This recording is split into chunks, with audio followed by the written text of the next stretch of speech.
کرنا۔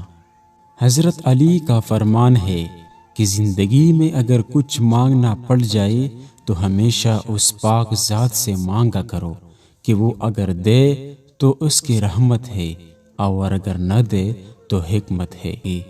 خاموشی ایک ایسی عبادت ہے کہ فرشتے اس کو لکھ نہیں سکتا، شیطان کچھ بگاڑ نہیں سکتا اور کوئی اس کو جان نہیں سکتا۔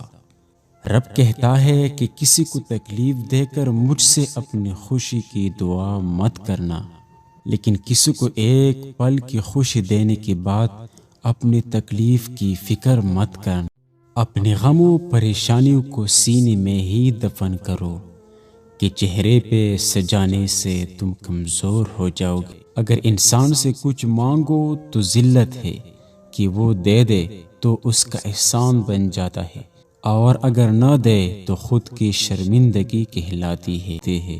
زندگی میں کبھی بھی اپنے بہن بھائیوں سے الگ مت رہو، کیونکہ بہن بھائی کا رشتہ ایسا ہے کہ اگر ایک کو کوئی دکھ تکلیف ہو تو سب اس کی مدد کرتے ہیں، اس کا ساتھ کبھی نہیں چھوڑتے۔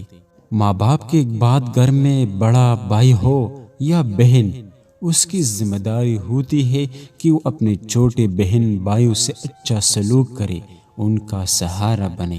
کہتے ہیں اگر بہن گھر سے رخصت بھی ہو جائے تو ان سے کبھی رشتہ مت توڑو، کیونکہ وقت انسان کو ایک نہ ایک دن تمہیں وہاں لے جاتا ہے جہاں تم جانا پسند نہیں کرتے۔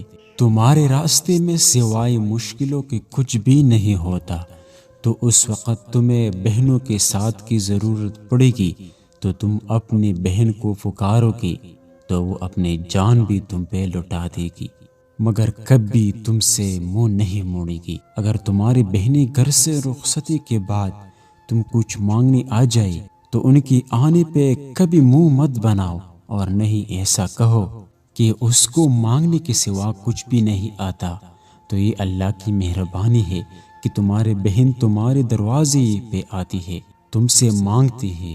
اگر خدا نے تمہیں اس کے دروازے پہ کسی مشکل کی وجہ سے پہنچا دیا تو تمہیں کتنی شرمندگی ہوگی۔ اس لیے اللہ کا لاکھ لاکھ شکر ادا کرو کہ اس نے تمہیں کبھی کسی سے مانگنے کی نوبت تک نہیں پہنچایا۔ اگر تمہاری بہن اپنے حالات کی وجہ سے تمہارے دروازے پہ مدد کے لیے آتی ہے تو اس کو خالی مت لٹاؤ۔